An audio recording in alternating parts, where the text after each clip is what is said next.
Namaste everyone. Welcome to second PUC physics class. We were discussing about electromagnetic waves, the inconsistency in the Ampere circular law that was identified by Maxwell. Namaste, hope you are doing well. Welcome to the class. So we found that Maxwell identified some inconsistency in the Ampere circular law because he was not able to get what is the strength of the magnetic field between the plates of a capacitor because Maxwell's Ampere's circular law didn't contain any current which is produced by timely varying electric field. It included only that current which is produced by the motion drift velocity of the electron, what you call conduction current, current flowing through any conductor.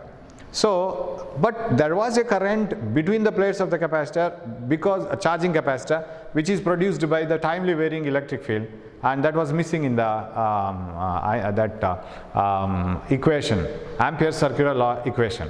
So that was completed and we call it as Ampere-Maxwell law. So at a place there may be two currents and magnetic field may be produced by two currents.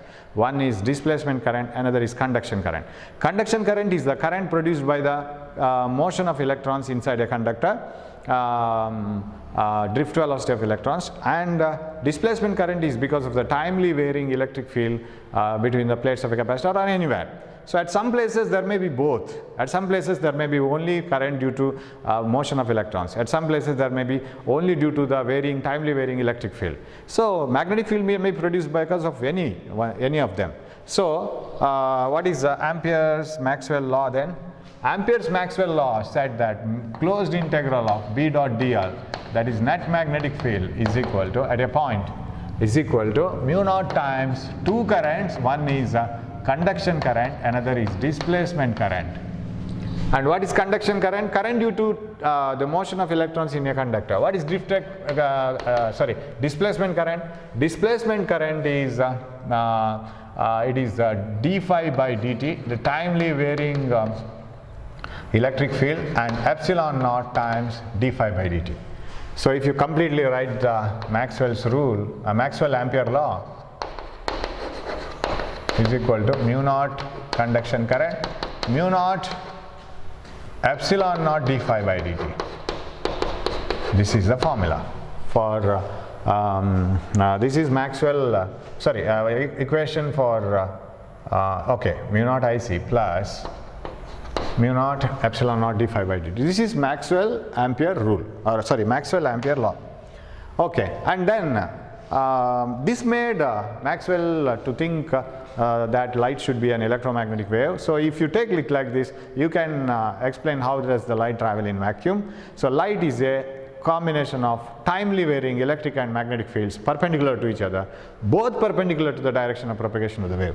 That's how it looks like here, right? So if E is the electric field varying along x-axis and B is the magnetic field varying along z-axis, y-axis, B along y-axis, Z is the direction along which light travels, then you can represent E as E naught, the peak value of electric field at any point, sine omega t minus kz, and B is equal to B naught sine B, this is Ex, this is By, sine omega t minus kz, where omega is the angular frequency, it is 2 pi by t or 2 pi nu, and k is the wave number 2 pi by lambda.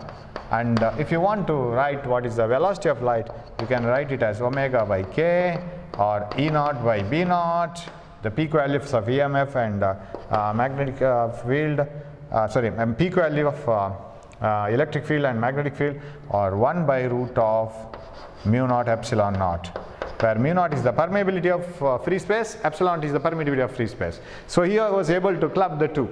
So Maxwell, that name has joined along with the name of the list of scientists who have tried to that unify magnetic and electric fields. So light is the best example where electric and magnetic fields can produce one from another, right? So they are cooperating each other and traveling. Okay, so that timely varying electric and magnetic fields can travel, and that led to a new theory, electromagnetic wave theory, and later on Heinrich Hertz proved that electromagnetic wave can be generated in a laboratory and can be detected at a certain distance. And further inventions made Marconi to think of transmitting electromagnetic waves from one place to another. So he was able to transmit it and receive it using antennas. So antennas can produce and receive electromagnetic waves. And later on, Indian scientist Bose, he was able to transmit high frequency waves. So like this way, so many things developed, and nowadays we have radio communication, TV communication and mobile communication. Everything is done by assuming that light is an electromagnetic wave, and because of that property only this communication was possible. So that was a major invention or a major theory which gave to such a great development in communication.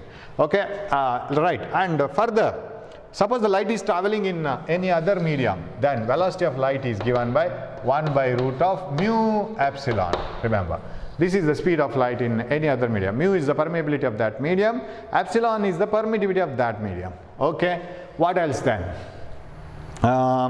Velocity of light, we have given the formulas omega by k, and you can prove this C equal to omega by k, 2 pi nu by 2 pi by lambda, and 2 pi gets cancelled, that is equal to nu lambda. So velocity of light is nu lambda. Nu is the frequency of light in any of any category. Right, then light, when it falls on certain substance, it can impart momentum into it, right? So as an object imparts a momentum, light can also impart momentum into any object on which it falls. So momentum transferred by the light to any surface it falls is u by c. So then what is U? Energy. Energy per unit volume, energy density due to light, energy density. Energy density due to light because of its electric field is half epsilon naught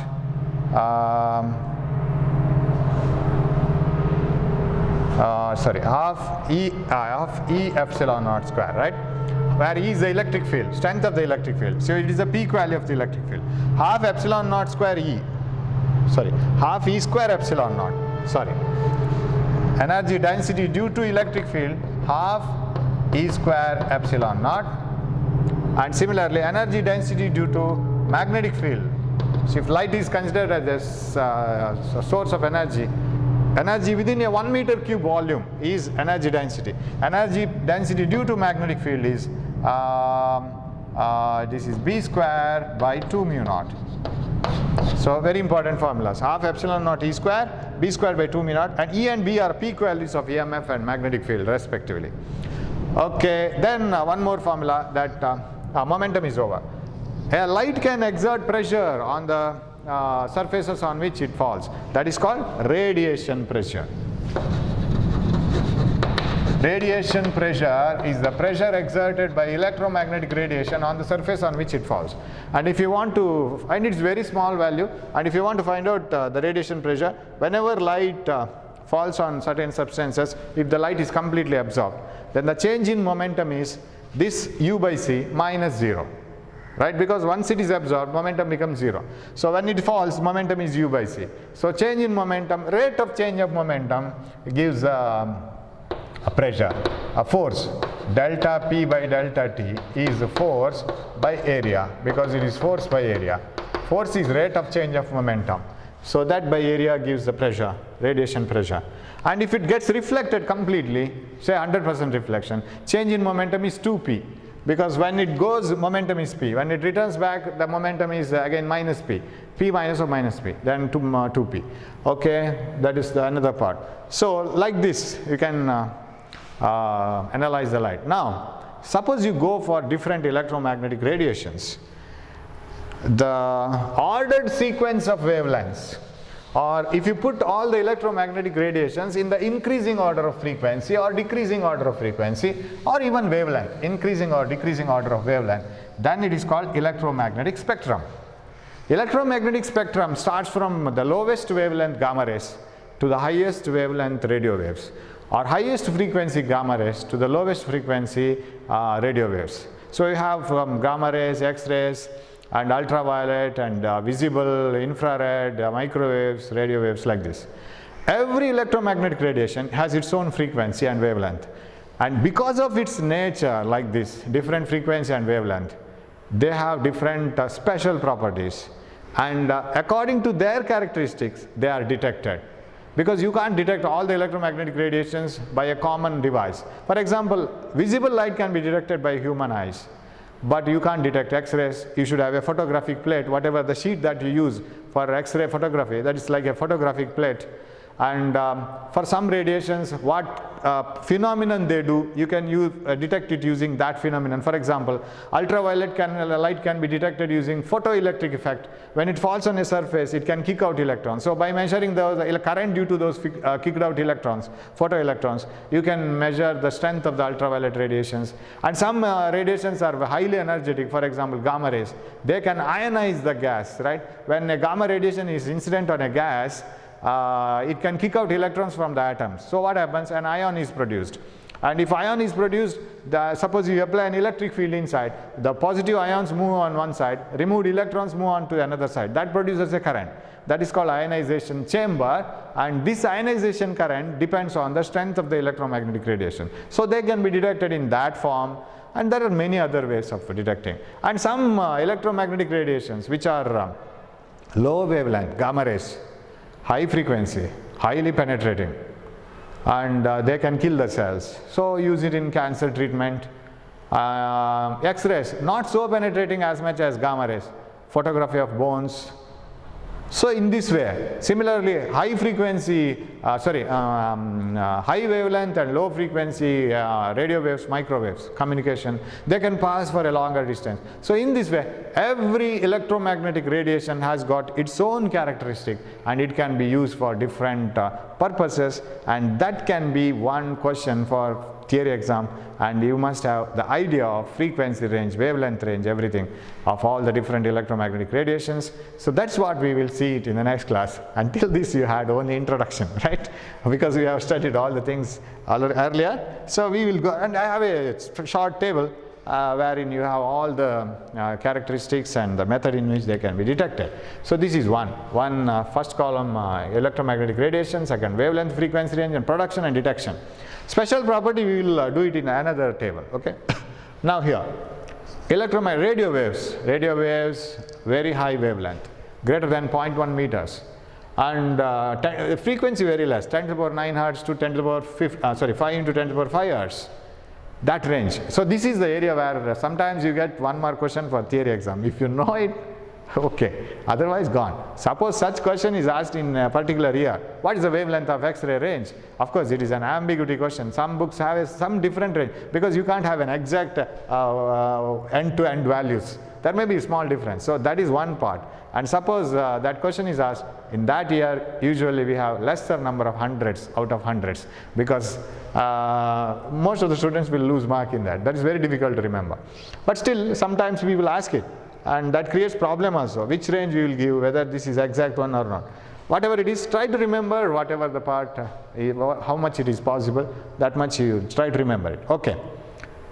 Alright, this is radio waves, and you know the source of electromagnetic waves.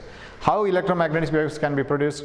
Either by acceleration of charged particles, oscillation of charged particles, transition of electrons from higher energy level to the lower energy level, and sudden stopping of a fast moving electron by a target. So all these things. Here is rapid acceleration and deacceleration of electrons in aerials. Aerial means antennas. Antennas will produce the accelerated charges or oscillating charges that can be used to produce electromagnetic radiations. Antennas are the best materials which can produce radio waves and microwaves. Okay, so source we have got, and detection, receiver aerials, of course. Aerials can do dual job. Antennas can do dual job. They can receive the signal, they can transmit the signal. So radio waves can be detected and produced using antennas or aerials, and they are highly, they can travel for a longer distance. That's why they are used by communication by Marconi. And he transmitted it from through the sky and all, because ionosphere can reflect it. Okay, then microwaves. Again, communication is the best application, and the range you see 0.1 meter to 1 millimeter, and klystron or magnetron. Yeah, microwaves can be produced by some special devices like klystron and magnetron, diode, and they are valves. See, in the earlier days we had triode valve and diode valves. Nowadays we have replaced it by transistors and integrated circuits, ICs. Because we know if you use these valves, see, valves look like this. See, these are the valves. They consume lot amount of space, they consume lot amount of power, and they waste the power in the form of heat.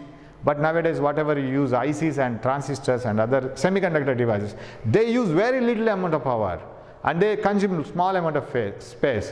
The amount of power wasted in the form of heat is very, very less. So we have replaced everything from this, so we don't use these things now. Okay, right.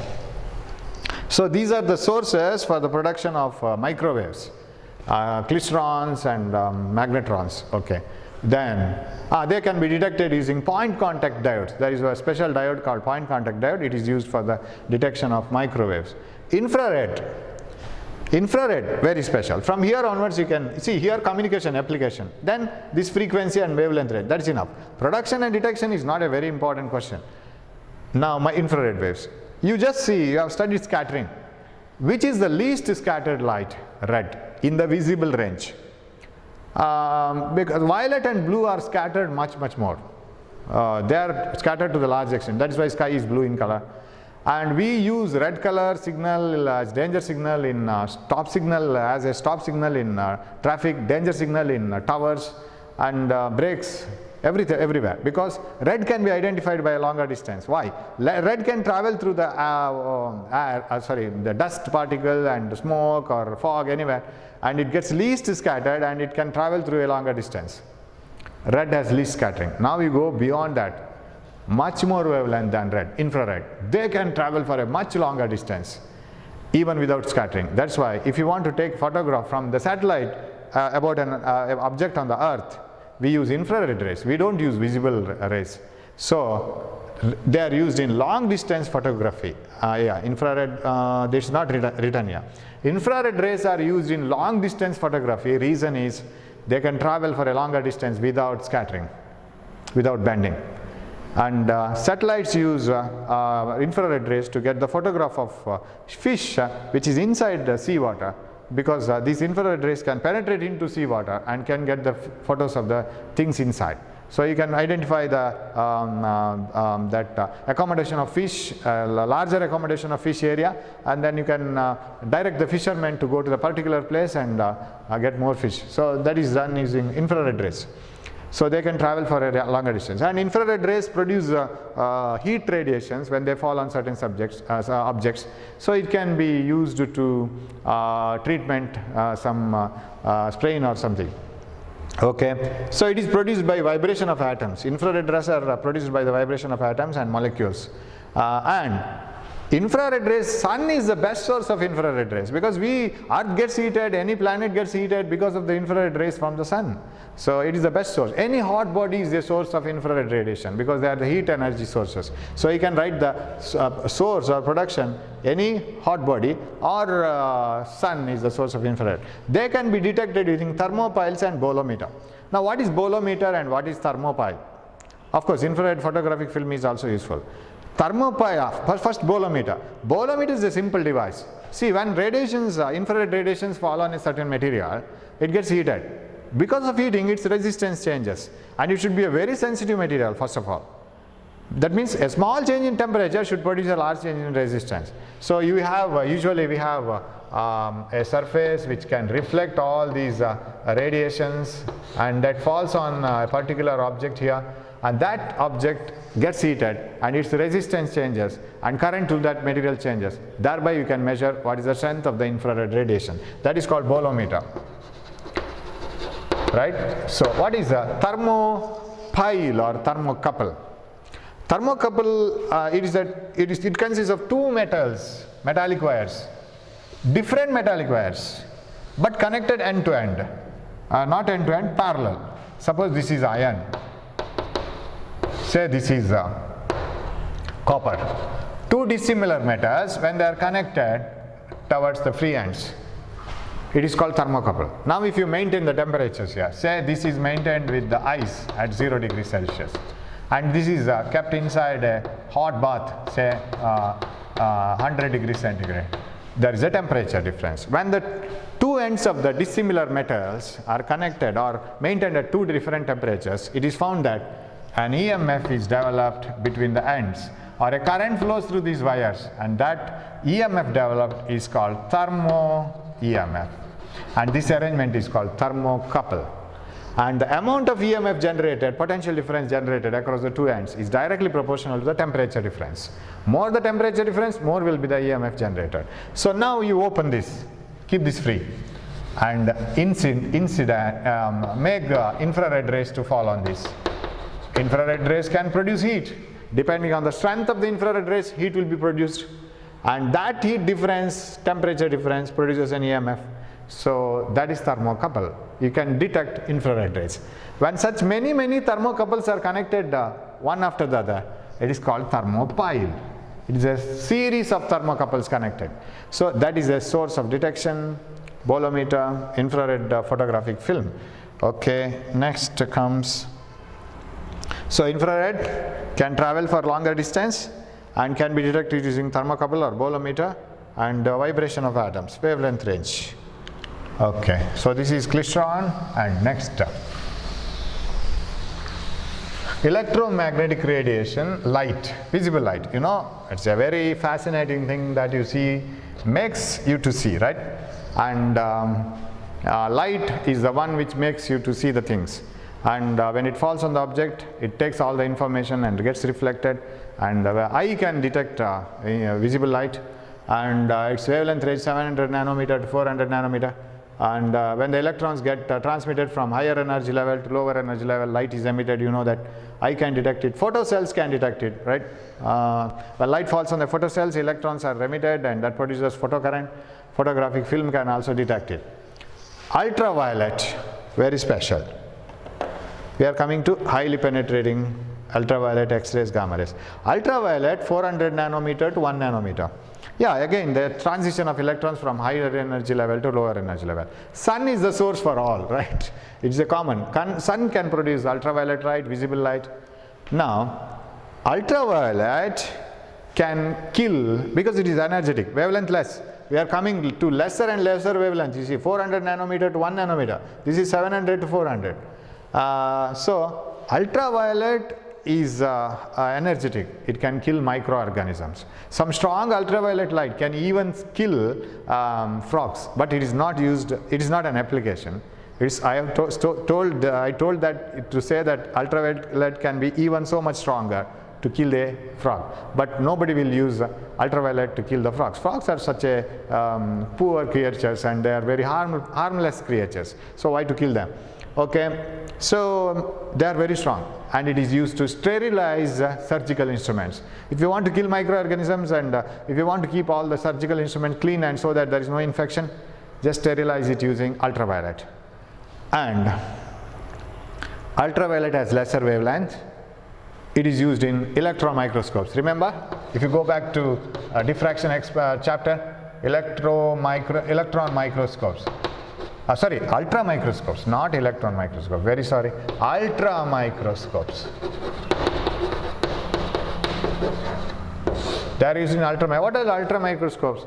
Resolving power of any instrument, any microscope can be increased by using lesser and lesser wavelength. But you can't use X-rays and gamma rays. They are very harmful to our eyes.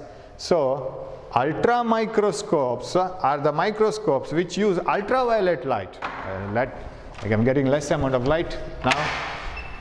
Ultra microscopes are the microscopes which use ultraviolet light to illuminate the object, because the ultraviolet light has lesser wavelength, and because of lesser wavelength you can have more resolving power. But ultraviolet light is completely absorbed by glass. Do you have that property here? No.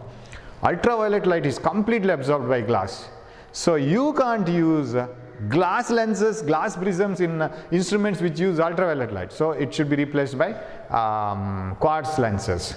And so people welding iron pieces in the workshops, you might have seen, large amount of light is produced. Along with that, ultraviolet light is also produced. And if they weld the things using bare eyes without wearing anything, what happens is ultraviolet light enters into their eyes, and that causes pain. that causes damage to the eye. So they hold a simple glass piece in front of them, or otherwise they will use goggles. They use colored goggles because there will be glare of light, and in order to avoid it they use very dark glasses. But glass is used to simply absorb ultraviolet light. So that is one of the special properties of ultraviolet light. And another thing is, ultraviolet light, when it falls on our skin, it produces vitamin D. So for the treatment of disease called rickets, ultraviolet light is used. You might have seen people going by the side of seashore and getting sunbath, right? Sunbath means they expose their body to the sunlight. When they expose their body to the sunlight, certain amount of ultraviolet rays falls on the skin, that produces vitamin D, and that can be used to cure rickets. So ultraviolet has plenty of applications. Okay. It can be used by, it can be detected by photosynthesis, right? Not photosynthesis. It can be detected by photoelectric effect, right? Ultraviolet light, when it falls on a certain material, electrons will be coming out, and electrons are the symbols to show that a certain energetic electromagnetic radiation, ultraviolet, is falling. Okay, then X-rays, very famous, Röntgen. When fast moving electron is suddenly stopped by a metal target, X-rays are produced, and they can be detected using a photographic film. You might have seen X-ray sheets, and they can be detected using ionization chamber, because they can ionize the atoms of gas molecules, and that produces a current in the ionization chamber. And you see the wavelength range very less, 1 nanometer to 10 to the power minus 3 nanometer. This is 400 to 1. And X-rays are especially used because they can used in medical to diagnose the damages in bones, right? Because X-rays can pass through blood and flesh, but not through bones. Okay, what about gamma rays? Gamma rays are highly penetrating. They can even pass through thin sheets of metal. They can kill the cells. That's why it is used for the treatment of cancer. Source for gamma rays is the sun. Of course, it doesn't reach Earth. And source for gamma rays is any radioactive material. Radioactive material produces gamma rays. You know, alpha, beta, gamma rays. Beta rays are the beam of electrons. Gamma rays are electromagnetic radiations. Gamma rays are produced by source is radioactive decay of the nucleus, and wavelength you see very less, 10 to the power minus 10 meter to 10 to the power minus 14 meters, even less than that, and high frequency. And okay, main application, treatment of cancer. We have one more table wherein you have some different varieties of applications are given. See, wavelength, of course, you have source here, gamma rays, radioactive substance, source. Fast moving electrons, this is X-rays, yes, gamma rays. Highly penetrating and injurious to living tissues, very special property, and for the treatment of cancer. X-rays, fast moving electrons are suddenly stopped by metal target, highly penetrating. So to detect fractures in bones, you have that, we have discussed it already. It can be detected using ionization chamber. Even gamma rays can be detected using ionization chamber. Then ultraviolet rays, arc lamp, mercury lamp, and sun is the source for ultraviolet rays. Strongly absorbed by glass, discussed. Photoelectric effect they produce, not photosynthesis, photoelectric effect. Fluorescence and phosphorescence, yeah. Ultraviolet can produce fluorescence and phosphorescence. What is fluorescence and phosphorescence? Of course, this is not in the syllabus, but very interesting. You see, when light falls on an object, you can see the object, right? Light need not fall on your eyes. Light should fall on the object in order to see that. Now, why does it make so? Because it reflects the light and we can see the object. But there are some materials which receive the light, absorb it, and electrons or atoms go to the higher energy level inside it, and they soon come back and give that energy in the form of light. Again we get light. We feel that it is reflection, but it is not reflection. In some objects, I am saying, not in all. Most of the objects reflect light from the surface itself. But some objects, they absorb the light, and then the atoms go to the higher energy level. When they come back, they give it in the form of again the light. You might have seen fluorescent road sign symbols, right, in the roadside. When at the night, when you travel through a vehicle, when the headlight of the vehicle, a light from the headlight falls on the symbol, road symbols, right, signboards, it shines. That is not reflection actually. That is fluorescence. when the light is absorbed and atoms are exciting, and when they de-excite, give that energy again. So it is a fluorescent material you have seen. Okay, that signboards are made up of stickers of fluorescent material. What is phosphorescence? Phosphorescence is delayed fluorescence is called phosphorescence. What do you mean by delayed fluorescence? When the light falls on the material, it absorbs and atoms get excited, but they don't de-excite so easily. They take a longer time. Energy is given out after a long time. Delayed fluorescence is called phosphorescence. Delayed fluorescence is called phosphorescence. That means absorbed energy is kept within and it is given out after a long time. How? Now for example, radium in the clocks, hands of the clock, the hour hand and minutes hand of a clock will be painted with radium. Even at night you can see the shining hands, right? But not other things. The shining hands and the numbers you can see. You can identify what is the time at that moment. So they absorb energy, light energy during daytime, and they don't emit it all of a sudden like fluorescence. They keep it and they radiate it after certain later stages, and that is delayed fluorescence, that is phosphorescence. And ultraviolet can cause these two effects.